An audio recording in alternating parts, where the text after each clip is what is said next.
Урматтуу агалар, урматтуу аталар, сиздердин улуу ата мекендик согушта жеңип чыгып, ошол жерде каныңыздарды төгүп, мына бүгүнкү биздин жашап атканыбыз, биздин ушул мамлекет болуп, эл болуп жашап атканыбыз бардыгы сиздердин каармандыгыңыздар менен, сиздердин ошол согушта жеңип чыкканыңыздардын негизинде ушундай турмушта жашап атабыз.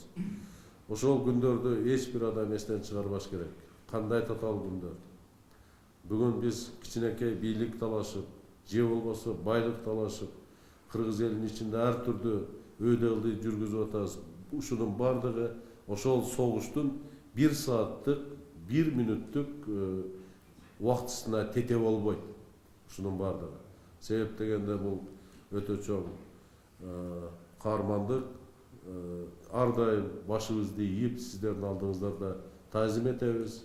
Сиздер ушу канчалык көп жашасаңыздар, биз ошончолук сүйүнөбүз. Чын жүрөктөн айтып атам. Себеп сиздер ошого жарашып, ошонун чын тилектерин тапшырып койгонго уруксат этиңиз.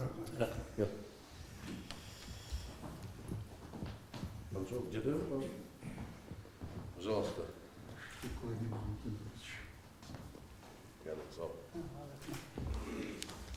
Раньше говорили, что служил в Советском Союзе, служил в Кыргызстане.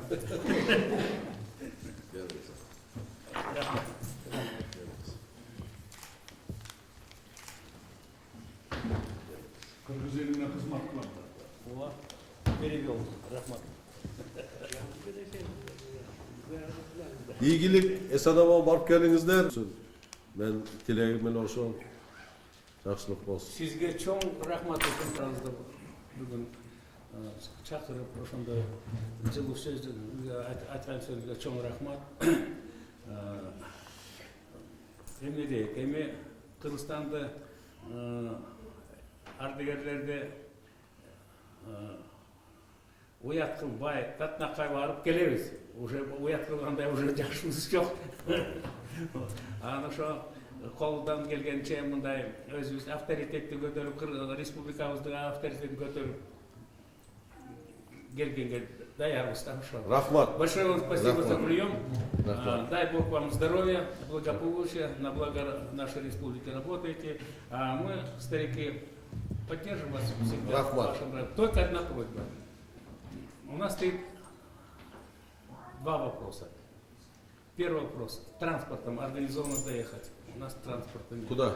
До аэропорта, завтра утром. Так, обеспечить. Обеспечить. Кто есть здесь? ОКПЛС. Обеспечить. Это приказ.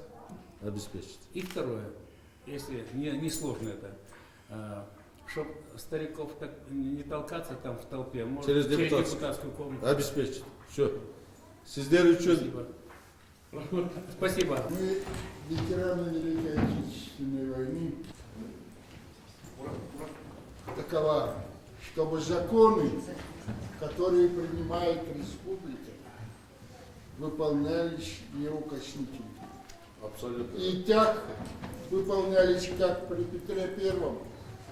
Петр I в свое время писал: в городе Санкт-Петербурге, в котором вы были, молодые недоросли стали ходить в гешпанских панталонах. Так вот он издал приказ старшему полицмейстеру города Санкт-Петербурга: приказую всех молодых недорослей сводить в литейную часть и бить до тех пор, пока от гешпанских панталон похабный вид не окажется. И что вы думаете? Через 3 дня в Санкт-Петербурге не стало сильно. Вот я хочу, чтобы наши вот так выполняли. Рахмат. Рахмат. Рахмат, спасибо. Sizlere rahmet şu Билік қалайыз бар. Рахмат. Мы благодарны вам постоянно за внимание ветеранов войны. Рахмат. Во всех случаях не забывайте нас. Рахмат. Никогда. Рахмат. Қайынсаған жақсы болсын. Өмір болғана Рахмат. Вперед, есть вперед. Umrunuzda baraka versin. Bizi uzat olmaktan Allah Teala sizi uzat olmaktan. Kamballah. Biz dayındayız, yardım bergenге. Спасибо. Вы молодой.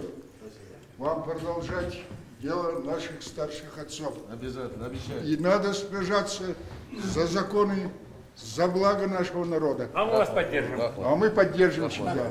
Нарындың елінің адына. Рахмат. Рахмат. İşinizlerге деген қалай. Рахмат. Рахмат. Сүкөлдің елінің атынан мен сізге барлығын қалайын жақсы.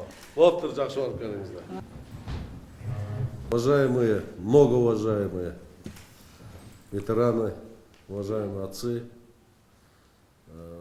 вас осталось мало, время своего берет, но мы вами гордимся, мы все обязаны перед вами всю жизнь за то, что мы выиграли в Великой Отечественной войне. Вот то, что мы сегодня живем, то, что радуемся, государство создаем, стремимся к чему-то, это благодаря вашим подвигам.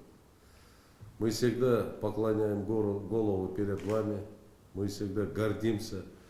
Я был месяца 3-4 назад в Ленинграде, Санкт-Петербурге.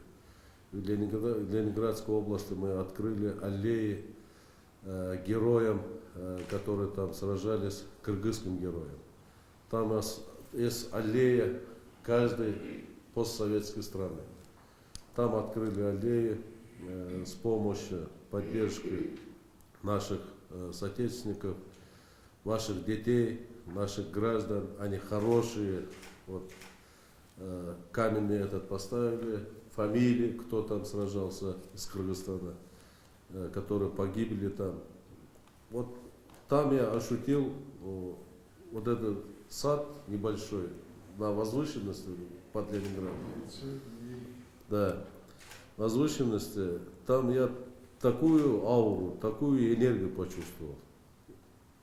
Я там полдня ходил, открывали. Губернатор Ленинградской области выступил, ветераны выступили, оркестр играл, минуту молчания, мы Куран прочитали там. Я, понимаете, вот я до сих пор словам не могу передать, как будто там каждый береза, каждый деревья живет какой-то душами тех людей, которые там погибли. Это прям чувствуется, такая аура, такая поэтому счастливо съездить вот с такими орденами, с такими вот богатырями. Мы по телевизору будем смотреть и будем гордиться.